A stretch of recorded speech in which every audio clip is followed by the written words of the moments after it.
Bem-vindo a Português na Venezuela, magazine sobre a difusão e promoção da língua, cultura portuguesa e lusofonia na Venezuela, com o professor Rainer Souza.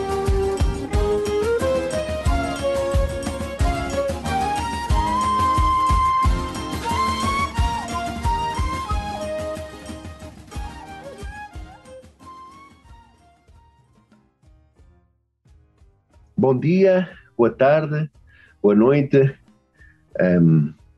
Quero novamente cumprimentar o público deste podcast que se chama Português na Venezuela, depois desta pausa de meados de dezembro, todo o mês de janeiro. Voltamos agora nesta primeira semana de fevereiro com mais notícias da cultura, do ensino da língua portuguesa aqui na Venezuela, as atividades envolvidas pela Embaixada de Portugal aqui em Caracas e pela sua coordenação de ensino na difusão e na promoção da língua portuguesa. Quero cumprimentar a todos os ouvintes, não só na Venezuela, como em Portugal e em outros países, que através das redes nos ouvem e estão sempre atentos àquilo que nós estamos a fazer neste país sul-americano. Queria começar com as notícias da coordenação de ensino. No mês de fevereiro teremos um novo ciclo de formação dedicado à oralidade. Na próxima semana daremos mais informação sobre este tema. Estará dirigida a professores, formadores de língua portuguesa, não só na Venezuela, como em outros países onde nos possam e nos desejem acompanhar-nos. É uma formação online, tem a ver com o desenvolvimento da oralidade na sala de aula, do português como língua estrangeira. E, obviamente, todos aqueles que estiverem interessados nestes temas da didática do português como língua estrangeira serão bem-vindos. Daremos mais informação na próxima semana. Em relação aos centros de língua portuguesa aqui na Venezuela, nomeadamente em Caracas e em Maracay, mais lá para o fim deste podcast, deste programa que nós estamos hoje a recomeçar e a voltar a fazer nesta terceira temporada, teremos a oportunidade de ouvir o professor Henrique de Sá e a professora Digna Tovar, que falarão das atividades que estão a programar para fevereiro e, de maneira geral, para o resto do ano. Nesta oportunidade temos um convidado de honra com o qual iniciamos esta temporada. Trata-se do Dr. Pedro de Sotomayor Ataíde, chefe de missão adjunto e conselheiro político da da Embaixada de Portugal aqui em Caracas. Quero primeiramente cumprimentar o Pedro e também agradecer a disponibilidade do seu tempo para falar connosco neste podcast chamado Português na Venezuela. Obrigado, Pedro, por teres aceito o convite. Muito obrigado, Rainer, por este convite que tanto me honra, que tu me fizeste, e queria também dar-te os parabéns por esta iniciativa dos podcasts, que é uma belíssima iniciativa e que eu ouço sempre que há um com todo o interesse, e espero estar à altura dos teus anteriores convidados, que são de facto de primeira ordem. Obrigado, Pedro. Para quem não conhece o Pedro Ataíde, vou falar um pouquinho do Pedro. O Pedro nasceu em Lisboa, em Portugal, obviamente, capital, licenciado em Ciência Política e Relações Internacionais pela Universidade Lusófona de Lisboa, pós-graduado em História Moderna e Contemporânea pelo Instituto Universitário de Lisboa, e o percurso profissional do Pedro Ataíde inclui, neste momento, a Embaixada de Portugal em Caracas, como chefe de missão adjunto, conselheiro político, como eu disse há bocado. Também esteve no Ministério dos Negócios Estrangeiros, na Direção de Serviços de Relações Bilaterais, na Direção-Geral dos Assuntos Europeus, dentro do mesmo Ministério, na Direção de Serviços de Políticas Internas e Setoriais, e também esteve na Embaixada de Portugal em Riad, na Arábia Saudita, como encarregado de negócios, encarregado da secção consular. Também, antes disso, esteve no Ministério Estrangeiro, nos Negócios Estrangeiros, na Direção de Serviços de Imigração, Direção-Geral dos Assuntos Consulares e das Comunidades Portuguesas. Depois deste breve resumo curricular de Pedro Ataíde, Pedro, sempre faço esta pergunta para nos conhecer melhor e para que possam conhecer. Gostaria que falasse um pouco de ti, ou sabemos que nasceste em Lisboa, onde cresceste. Como foi essa juventude ali em Portugal, na cidade de Lisboa, que é a tua cidade natal? Obrigado, Rainer.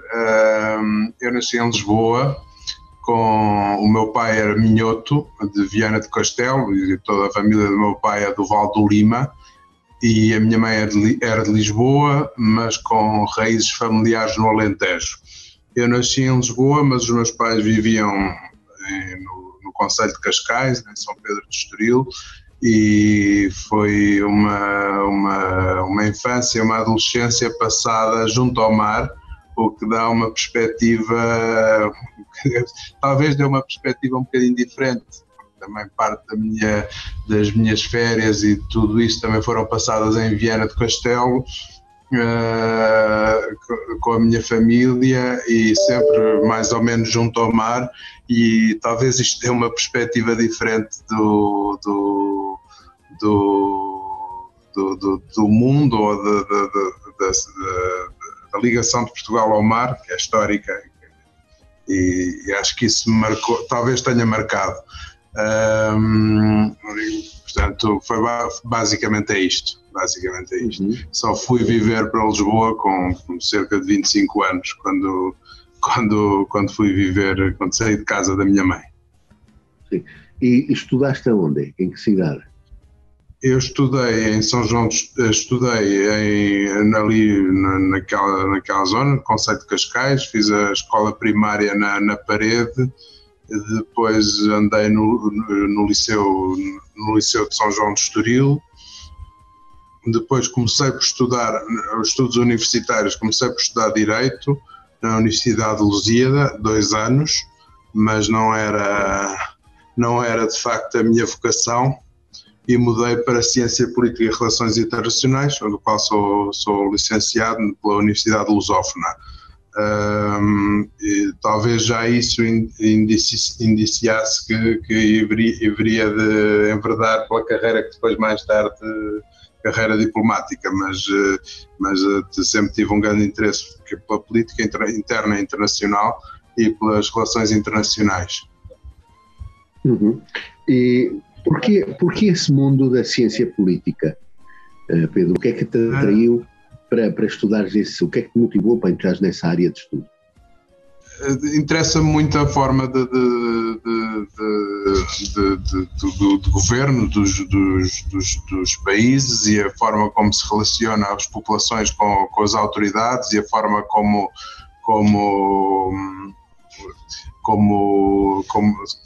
se constitui o poder político, que é fundamental nas sociedades, e também a forma, principalmente, como se relacionam os Estados entre si.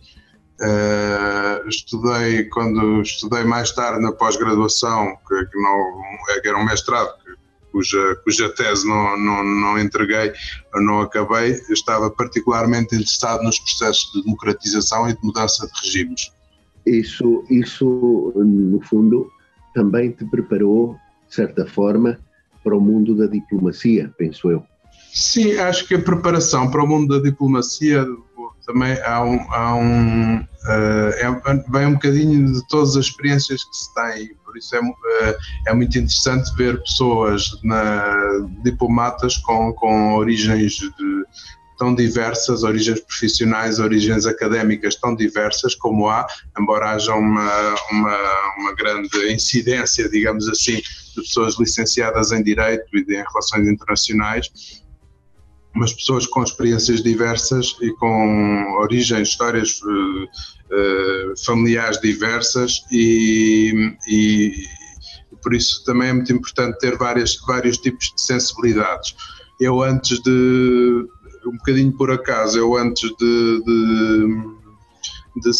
entrar na carreira diplomática, fui durante bastante tempo antiquário e leiloeiro, e tive empresas ligadas a esse setor, o que me deu-me alguma experiência não só para a identificação do que é o património histórico, o que é o mundo das artes e o mundo da criação artística, mas também o que é ter uma empresa e ter um negócio, ou uma microempresa. No meu caso foram sempre empresas muito pequenas, mas a dificuldade que há em gerir uma empresa. E acho que essa experiência me tornou sensível a muitos aspectos que a nossa comunidade vive no seu dia-a-dia. E no mundo da diplomacia, onde já estás inserido há alguns anos, o que é que te atrai, o que é que te são nesta área diplomática? É muito interessante, por exemplo, viver aqui na Venezuela, vou falar da minha experiência atual, é muito interessante porque nós não estamos sozinhos a tratar da relação entre dois Estados. Estamos fundamentalmente acarinhados, mas também com a responsabilidade da enorme comunidade que temos. Números apontam, há várias estimativas e é um bocadinho difícil de ter um número exato de portugueses e lusodescendentes que aqui residam, mas para algumas centenas de milhares de pessoas, como é o teu caso, e temos sempre essa responsabilidade. É muito interessante poder estar a acompanhar a política nacional. É muito interessante também estar a acompanhar as relações entre os dois Estados, que são antigas, históricas e muito importantes, com altos e baixos, como há sempre, mas com relações muito profundas e de grande interligação. Eu fico sempre muito contente quando tenho algum contacto que são frequentes com as autoridades cá, com as autoridades venezuelanas, com os políticos venezuelanos, que começam sempre por fazer grandes elogios à comunidade portuguesa, e isso deixa-me sempre muito feliz. Uhum. Voltando um pouco à tua carreira como diplomático, sabemos que, de acordo com o currículo e daquilo que tu me tens contado da tua vida antes de vir para a Venezuela, estiveste na Arábia Saudita, que é um país muito diferente da Venezuela, as razões que nós sabemos, religiosas, de civilização, mentalidade. Como foi essa experiência em estar ali num país também tão diferente a Portugal? Foi muito interessante. Eu estive na Arábia Saudita não com uma colocação normal, como estou aqui, mas sempre em regime de substituição, portanto estive sempre a prazo. Bem, nós estamos sempre a prazo porque nunca ficamos mais do que 3, 4, 5 anos no máximo num país, mas foram sempre com um horizonte temporal mais reduzido. Mas é muito interessante porque é uma cultura muito rica, muito diferente da portuguesa e muito está nos antípodas da Venezuela. Eu costumo dizer que a Arábia Saudita é o contrário da Venezuela em tudo, mas não é bem, é um bocadinho exagero da minha parte, mas onde aqui se vê o verde e uma natureza florescente e pessoas a dançar nas ruas e tudo isso. Nessa parte, a Arábia Saudita é um país conservador, com que tem tido grandes mudanças. Foi interessante também assistir a algumas dessas mudanças que vão sendo progressivas. Para nós parece-nos pouco, mas ver nos restaurantes mistura entre a zona das famílias e a zona dos solteiros, quer dizer, dos homens que só estavam acompanhados por homens, começar a ouvir música nos restaurantes, onde não se... Culturalmente foram grandes mudanças num curto espaço de tempo. Eu quando cheguei, por exemplo, as mulheres já podiam guiar. É um país que tem feito grandes transformações muito positivas e que é muito interessante, foi muito interessante acompanhar. Uhum. E Pedro, por curiosidade, como são as relações entre Portugal e a Arábia Saudita e o mundo árabe em geral? Bom, vou falar-te das relações entre Portugal e a Arábia Saudita. São relações totalmente distintas das relações entre Portugal e a Venezuela, por uma razão muito simples. Enquanto aqui falei de algumas centenas de milhares de portugueses, na Arábia Saudita julgo que vivem 600, andava à volta disso, se não me quero enganar, mas andava à volta das 6 centenas de pessoas, de portugueses imigrantes que vivem na Arábia Saudita. Tudo isso muda profundamente a relação entre países, não é? O pano de fundo fundamental da comunidade não está tão presente, ou não está presente da forma como está aqui.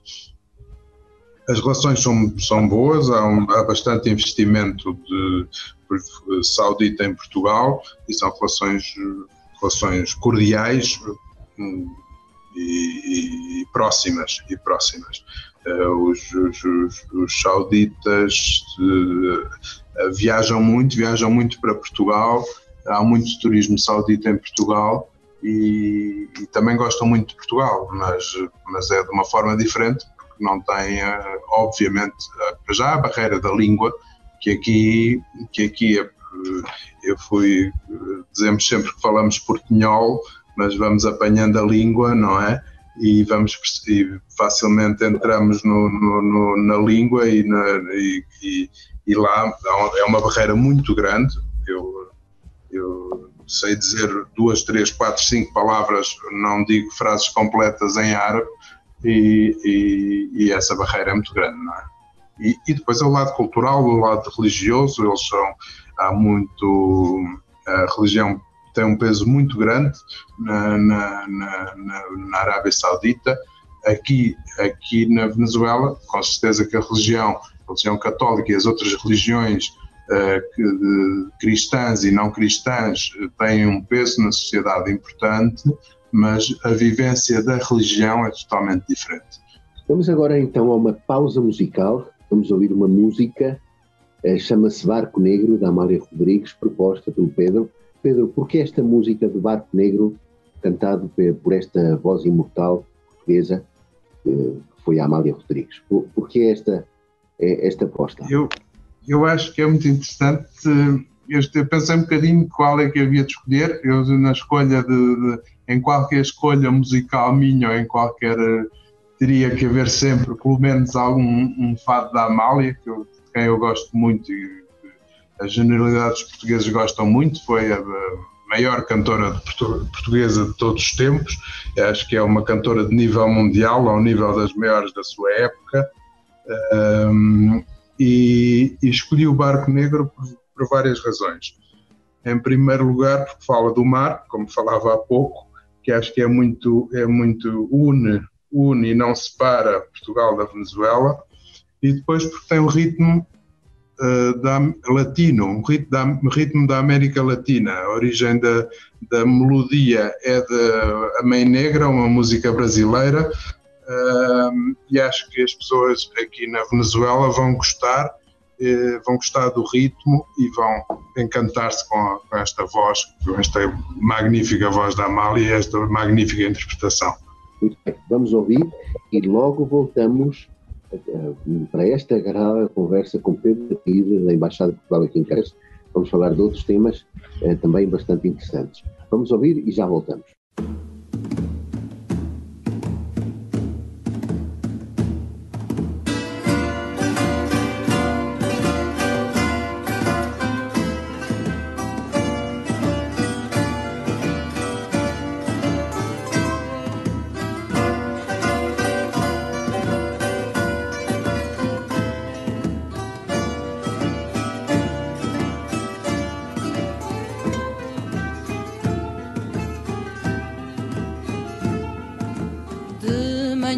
Que medo que me achasses feia. Acordei tremendo, deitada na areia, mas logo os teus olhos disseram que não, e o sol penetrou no meu coração. Mas logo os teus olhos disseram que não, e o sol penetrou no meu coração.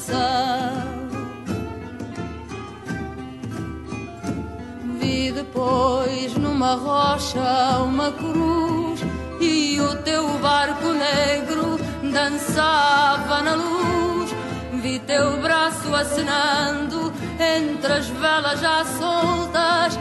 Dizem as velhas da praia que não volta.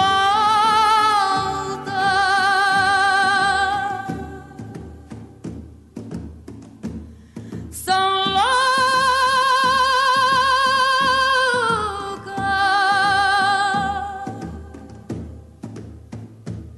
são loucas.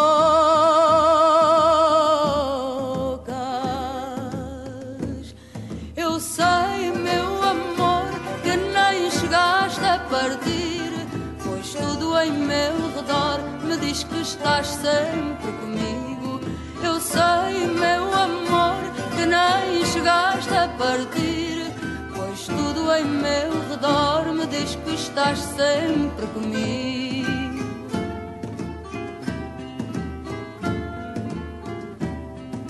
No vento que lança areia nos vidros, na água que canta, no fogo mortiço, no calor do leito dos bancos vazios, dentro do meu peito estás sempre comigo. No calor do leito dos bancos vazios, dentro do meu peito estás sempre comigo.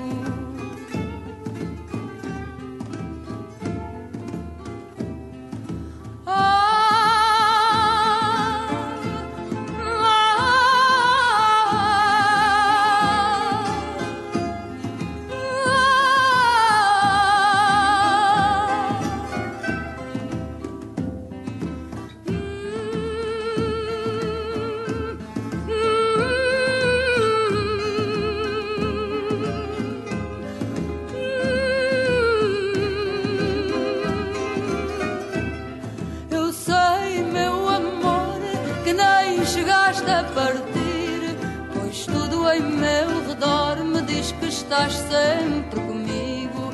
Eu sei, meu amor, que nem chegaste a partir, pois tudo em meu redor me diz que estás sempre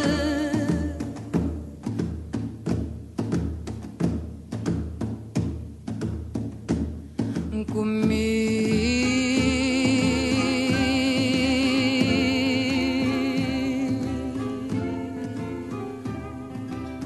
Muito bem, depois de termos ouvido este belíssimo tema interpretado por Amália Rodrigues, Barco Negro, voltamos à conversa. Estamos a falar com Pedro Ataíde, da Embaixada de Portugal, chefe de missão adjunto e conselheiro político.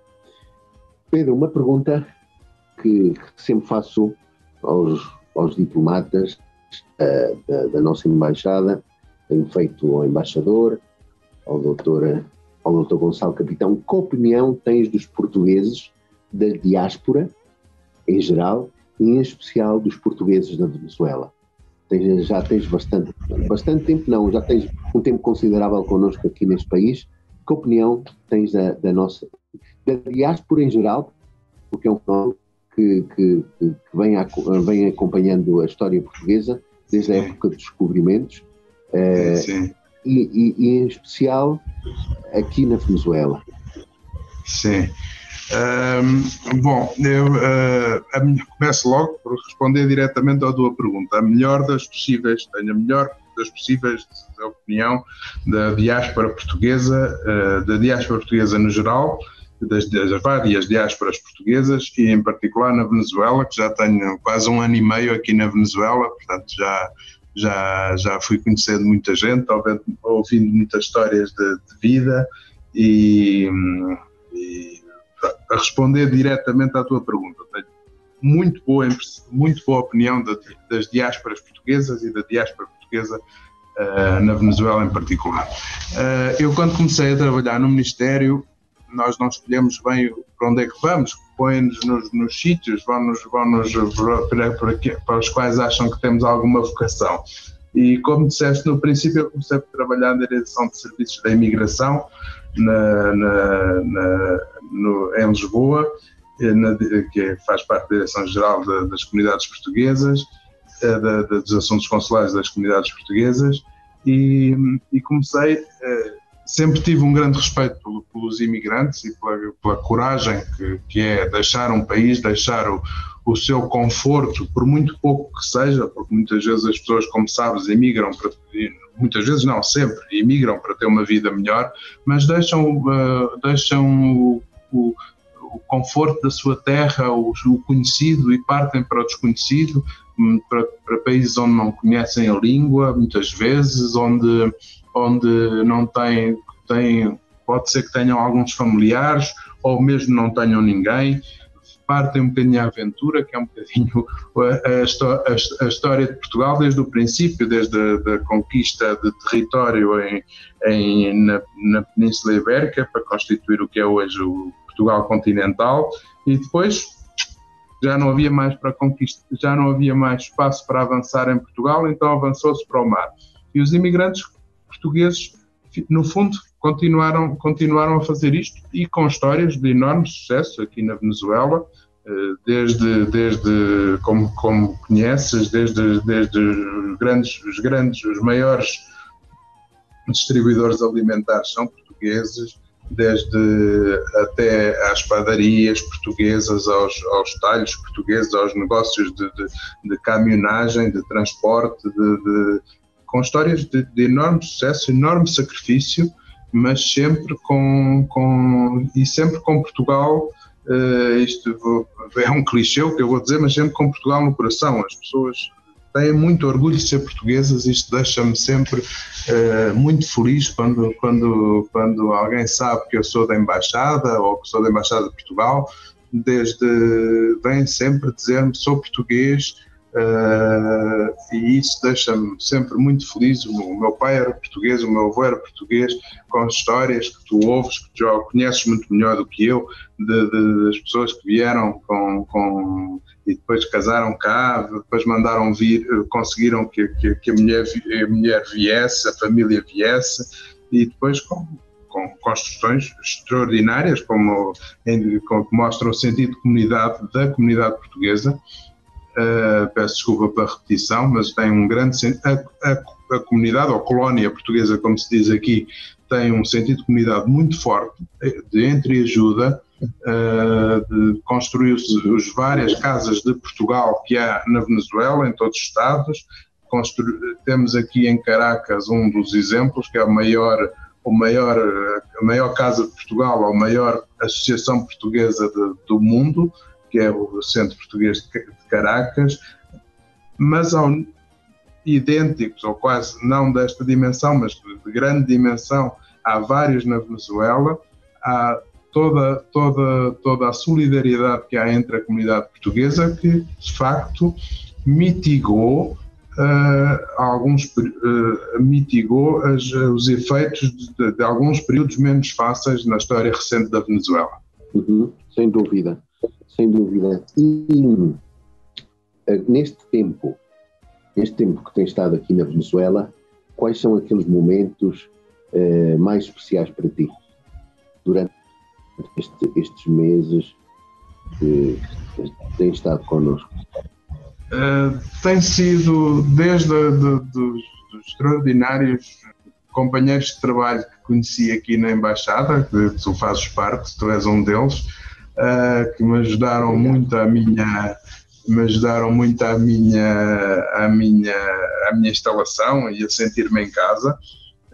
Não é fácil vir para fora, passar os natais fora, mas criei aqui uma família com todos vós, o que foi muito importante.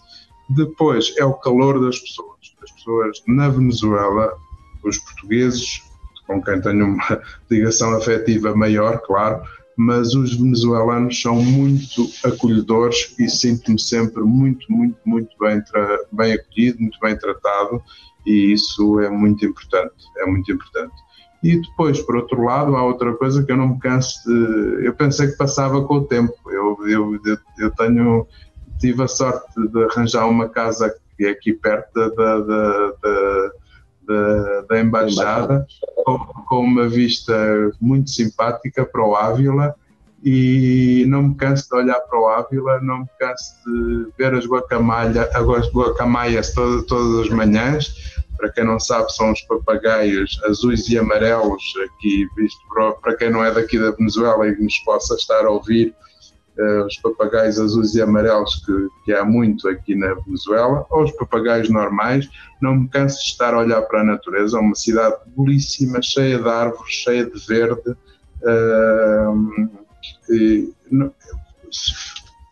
ultrapassou em muito as minhas expectativas. Sim, sem dúvida. A Venezuela é um país belíssimo e com um povo bastante especial, com muito calor, como tu dizes, e de certa forma a comunidade portuguesa reflete também essa parte venezuelana. Não sei se estás de acordo comigo. Sim, também acho. Os portugueses e os luso-venezuelanos acho que foram buscar,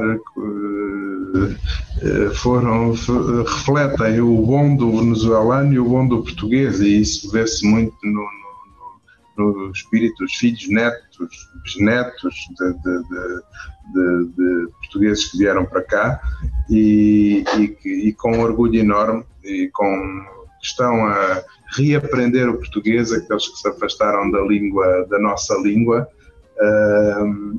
e com um enorme orgulho, mas também com um enorme orgulho de ser venezuelanos. E isso é muito interessante, conseguem casar bem as duas identidades, que acho que não são opostas, complementam-se. Claro.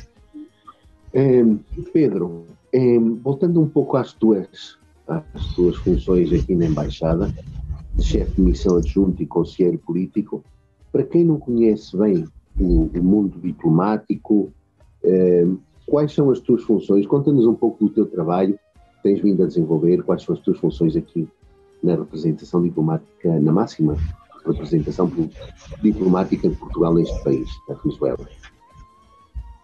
Em primeiro lugar, constitui a relação entre levar a cabo, de acordo com as orientações que temos, a relação entre os dois Estados, a relação política entre os dois Estados. Eu não tenho responsabilidades aos dois consulados-gerais, o Consulado-Geral em Valência e o Consulado-Geral em Caracas, que têm responsabilidade sobre os assuntos consulares que afeta a vida dos portugueses e dos lusodescendentes com a nacionalidade portuguesa ou que pretendem ter a nacionalidade portuguesa, e portanto não tenho essa responsabilidade e não tenho responsabilidades nessa área.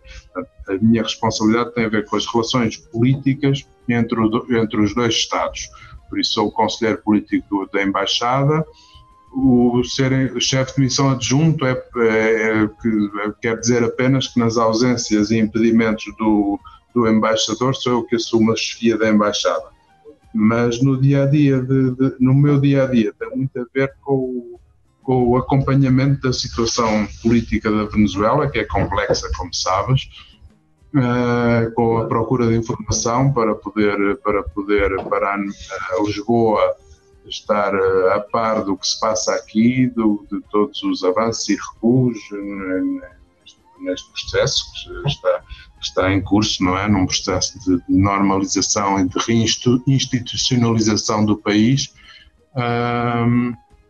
É complexo, é preciso muito tempo, e mais do que tempo é preciso entender as subtilezas, porque não é fácil, como sabes. Não. Mas é muito rico, é muito interessante, não tenho momentos de aborrecimento. Foi o que me disseram quando vim para cá, não ia ter momentos aborrecidos, e na verdade todos os dias há alguma coisa, notícias melhores, notícias menos boas, mas há sempre alguma coisa que me obriga a tentar entender o que se está a passar, a ler muito, a ouvir muitas pessoas, e é muito interessante. Sim, a situação venezuelana, vários diplomatas dizem o mesmo que tu acabaste de dizer, que é tudo menos aborrecida, porque sempre há coisas é isso mesmo. É isso mesmo. Para um diplomata. É muito, muito, muito aliciante, muito interessante. porque é muito rica. E depois, por outro lado, também há a parte de acompanhamento de matérias que sejam interessantes e importantes para a nossa comunidade, para as quais não tenho tanta vocação, mas como assuntos de índole económica e que também têm muito interesse para o nosso país. Claro. Já no fim desta agradável conversa com Pedro Ataíde, chefe de missão adjunto e conselheiro político da Embaixada de Portugal aqui em Caracas, Pedro, uma mensagem para finalizar a entrevista para a nossa audiência, para os portugueses da Venezuela e para quem nos estiver a ouvir. Para os portugueses da Venezuela, vou um bocadinho repetir o que disse, é um enorme orgulho, é sempre um enorme orgulho ouvir os elogios que vos são feitos, e são muito merecidos, porque têm, com grandes dificuldades, desde o dia em que chegaram aqui, com os vossos pais ou avós chegaram aqui à Venezuela até agora, têm conseguido vencer todas as dificuldades e transformar-se numa comunidade que toda a gente me diz é exemplar, em todos os sentidos. E dizer que façam, fico muito contente de ver que portugueses que, infelizmente, como as línguas são relativamente parecidas, que foram perdendo o português, fazem um esforço enorme por voltar a falar português, por ouvir música portuguesa, por várias que me têm falado e conseguem entoar poemas inteiros lindíssimos, de muitas músicas muito bonitas de portugueses. E agora estamos no momento final, cabe-te a ti conduzir a conversa, mas vou um bocadinho levantar o véu da última música que escolhi, se me permites. Sim. Não sei se é agora a altura. No fim deste podcast vamos ouvir uma música proposta por Pedro. Pedro, porque essa música...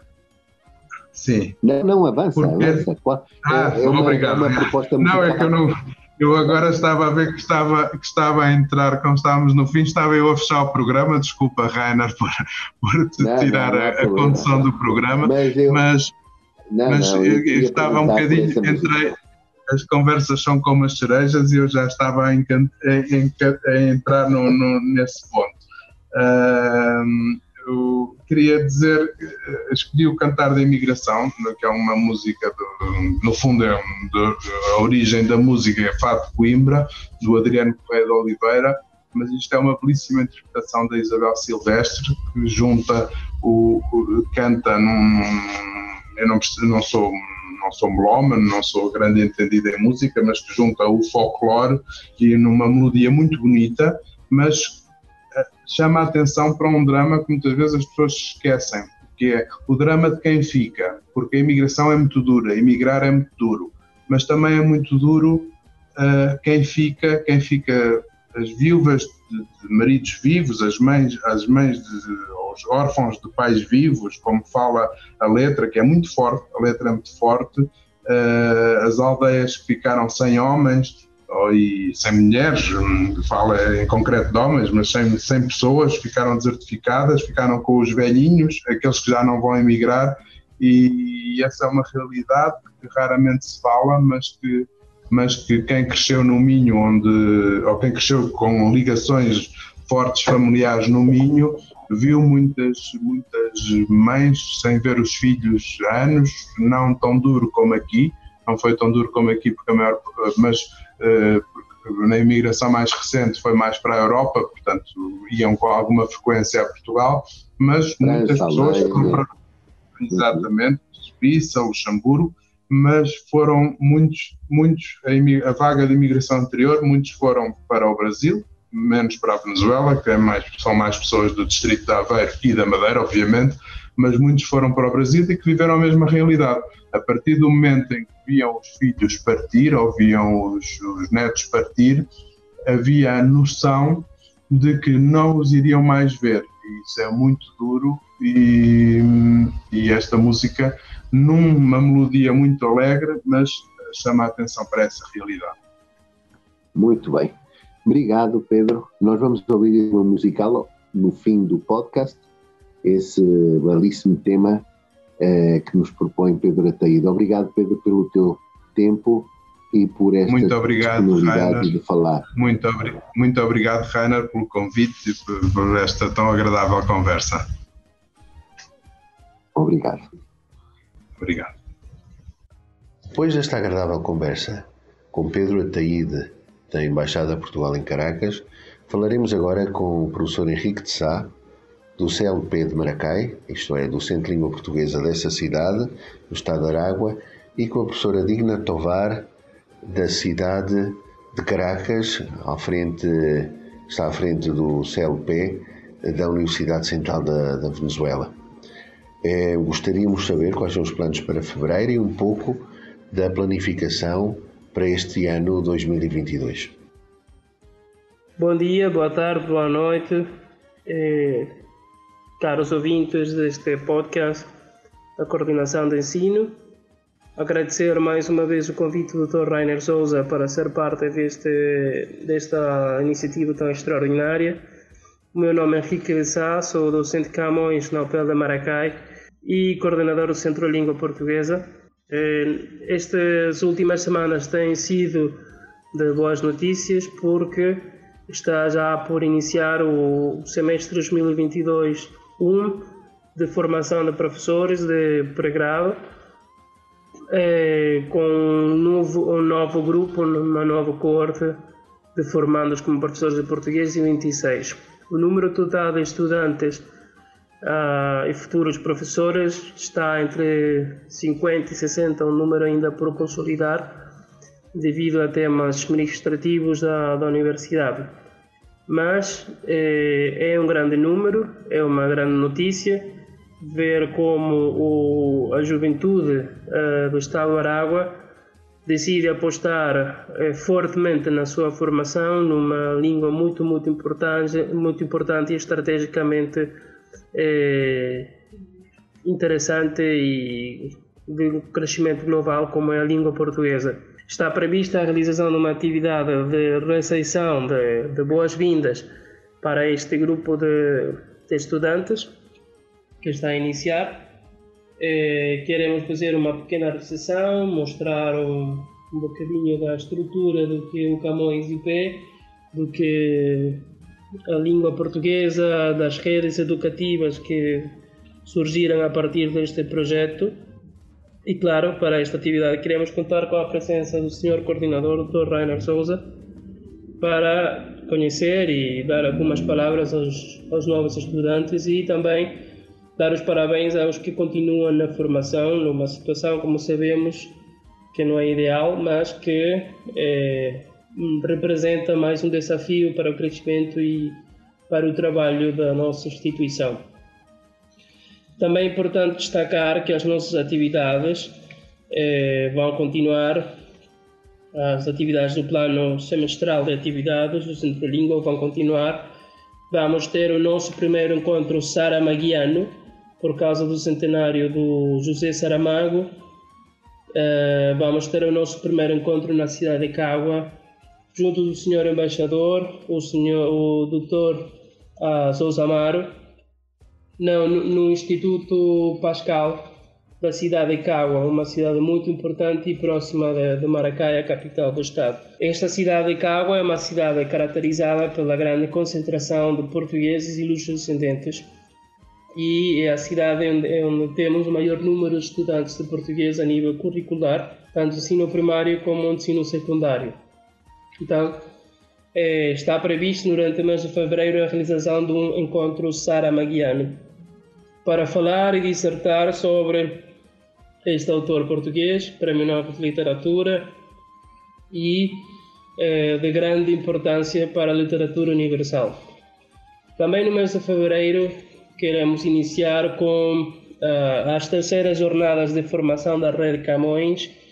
A nossa primeira atividade será na cidade de Cagua também, no Colégio São José, junto do especialista em áreas educativas, psicologista Jonathan Hernandes, que falaremos sobre as ferramentas que, desde o ponto de vista do ciclo pedagógico, os professores de português, nesse caso, devem desenvolver e usar para o correto e o certo desempenho nas aulas de língua portuguesa. Também queremos celebrar, durante o mês de fevereiro, o Dia da Amizade, com uma atividade que decidimos intitular Lenço dos Namorados, com a qual, através desta representação artística portuguesa, queremos dar a conhecer e celebrar a amizade e o amor em todas as instituições e levar isto aos nossos estudantes de português,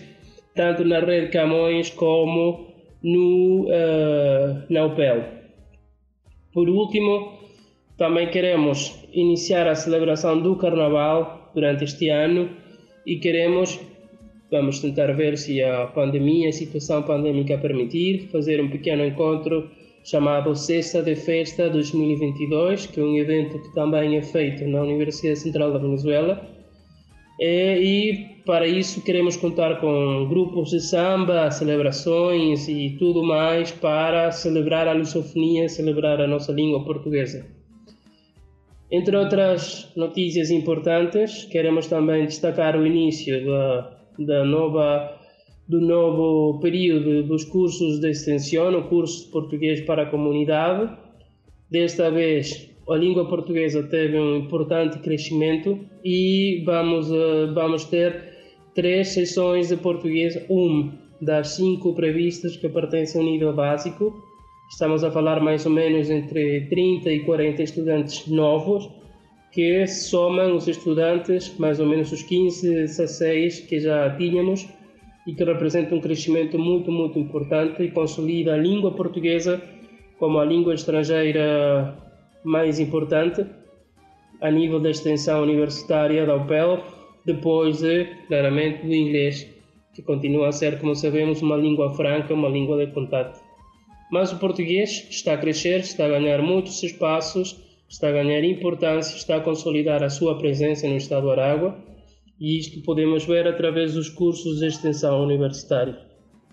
Por último, voltar a agradecer ao Dr. Rainer pelo apoio, pelo constante dinamismo e pronto, estamos à vossa disposição nas nossas redes sociais, no Instagram, clp.upelmaracay, no Twitter, clp.upelmaracay, e no nosso correio eletrônico, clp.upelmaracay@gmail.com. Estamos ao vosso dispor para cooperar e dar a conhecer a nossa língua e a nossa cultura lusófona. Grande abraço e obrigado. Muito boa tarde, Dr. Rainer, muito obrigada pelo convite, por estarmos aqui, por abrir esta janela para nós mostrarmos o que estamos a fazer e partilhar com as pessoas interessadas na cultura e na língua portuguesa as nossas atividades, porque esse é o objetivo, ou esse é o público-alvo. Nós fazemos estas atividades todas para vocês, para as pessoas que gostam, que amam a língua e a cultura portuguesa e lusófona. O CLP Caracas, o CLP da Universidade Central da Venezuela, neste ano 2022, tem alguns objetivos um bocado ambiciosos, se quisermos. Agora em fevereiro, por exemplo, neste mês de fevereiro, o que aproveitamos que é o mês do amor, e vamos já lançar um concurso no dia 5, um concurso de cartas de amor, é a 3ª edição do concurso. No entanto, este ano vai ser um bocadinho diferente. Por quê? Porque vamos dar o input. Nós só pedíamos que escrevessem cartas de amor, de amizade. Este ano é assim. Os participantes, as pessoas que queiram participar, e convidamos toda a gente, por favor, a participarem, Vamos dar o input, que é um poema do grande Fernando Pessoa. O poema As Cartas de Amor São Ridículas. E como é que é o concurso? É assim, vamos dizer, imagine que você recebeu este poema da parte do seu amor, e ele mandou este poema. O poema As Cartas de Amor São Ridículas. Então, o que é que vai fazer? O participante vai responder a esse poema com uma carta. E vai dizer, sim, tudo bem, eu concordo contigo, meu amor, as cartas de amor são ridículas, não precisamos de cartas. Ou então, o contrário. Vão escrever uma carta a favor ou contra as cartas de amor. Vão responder a esse estímulo, a esse input que nós lançamos. Vamos iniciar o concurso no dia 5 e vamos receber as cartas até ao dia 25 ou 27. Vamos lá ver, ainda estamos a pensar se recebemos até o dia 25 ou até o dia 27 para entregarmos o prémio por aí. Vamos entregar em março, obviamente. Acho que entre o dia 5 e o dia 10 de março vamos entregar o prémio, que são o primeiro lugar, o vencedor, vai ganhar $50. E o segundo lugar vai ganhar um livro, uma gramática de português. Portanto, estão todos convidados. A informação, vocês, onde é que podem obter a informação? No nosso Facebook do CLP, Centro de Língua Portuguesa, Camões IP, Caracas. Podem buscar a informação toda no nosso Facebook, ou também vão encontrar essa informação no nosso Facebook do Departamento de Português.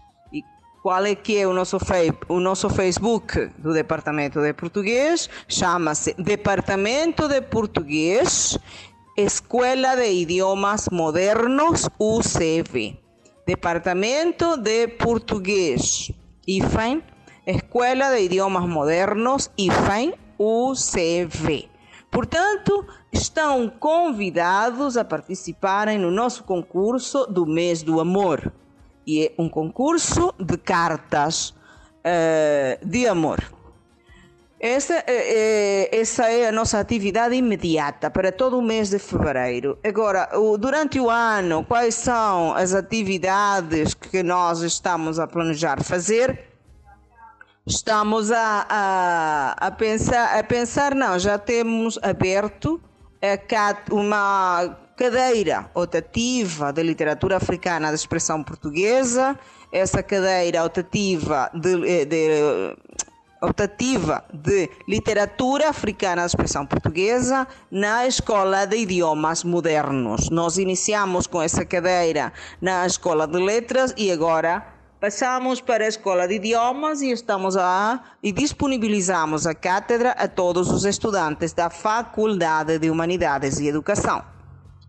Por outro lado, vamos iniciar e reativar a Cátedra Fernando Pessoa em março, que inicia o semestre 2 da Escola de Letras. A Cátedra de Civilização Fernando Pessoa vai funcionar, porque sempre funcionou, na Escola de Letras. Iniciamos atividades agora no mês de março. Também é muito importante dizer que acabamos de receber 52 caloiros, 52 estudantes novos que iniciam o seu curso de tradução, interpretação ou investigação em português como língua estrangeira. São mais 52 jovens venezuelanos que se envolvem com a língua e com a cultura portuguesa, 52 alunos que vamos acarinhar e que vamos atrair muito para a língua e a cultura portuguesa. Vamos semear neles essa nossa ideia de que a língua portuguesa é uma língua que vale a pena estudar. E acho que eles já, ao se inscreverem em português, já têm essa consciência. O que nós vamos fazer é reforçar essa ideia, tá bem? Com o nosso trabalho, com o nosso ensino e aprendizagem, porque nós ensinamos, mas também aprendemos deles, e aprendemos muito. E pronto, durante o ano, para a Semana da Língua Portuguesa, que em maio, na Semana da Língua Portuguesa, vamos ter um convidado de honra, que é o Lucílio Manjate, que é um especialista em literatura africana de Moçambique. Ele é moçambicano, vai estar conosco durante essa semana e vamos ter outras atividades que depois vamos anunciar.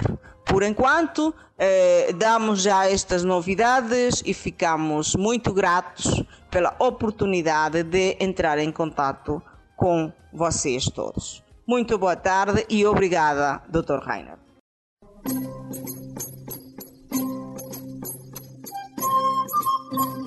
Voltamos assim ao segmento conhecido como o Lugar da História.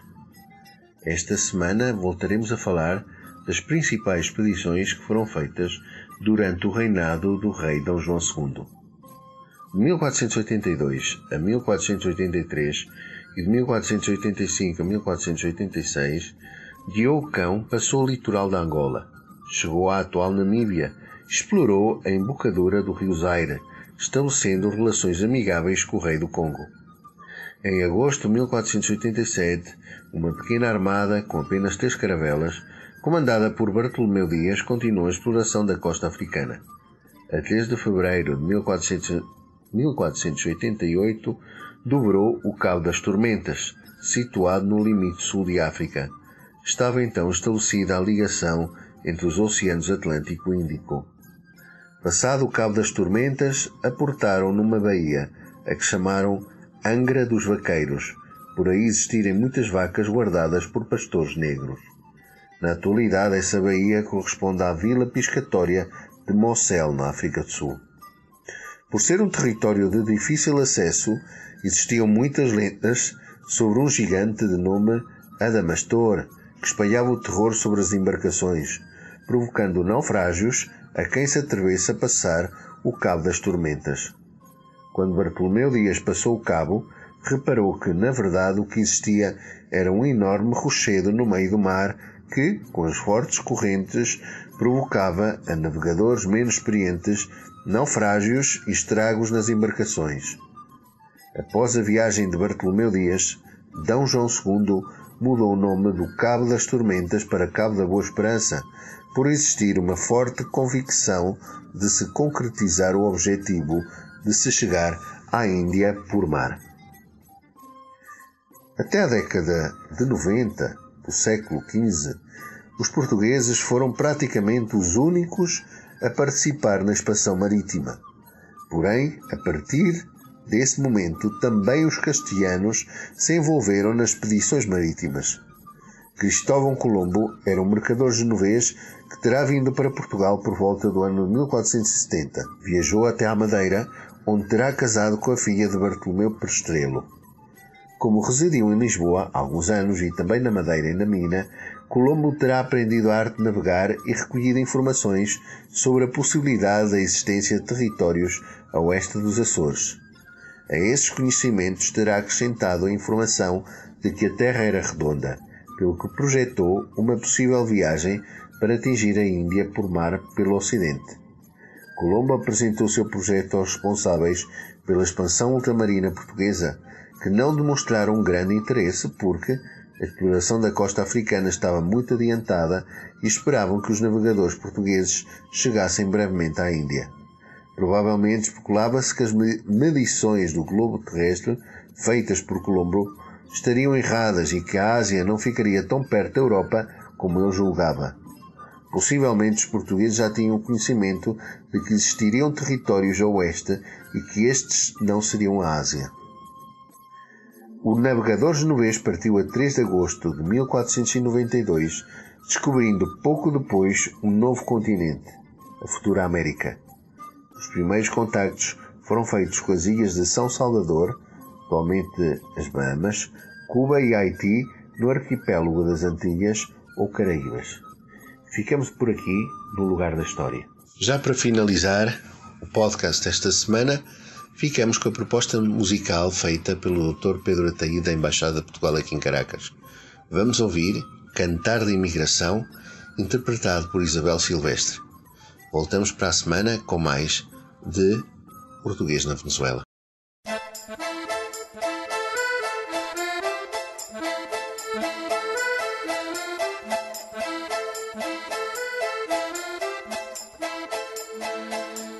Este parte e aquele parte e todos se vão. Galiza ficas sem homens que possam cortar teu pão. Tens em troca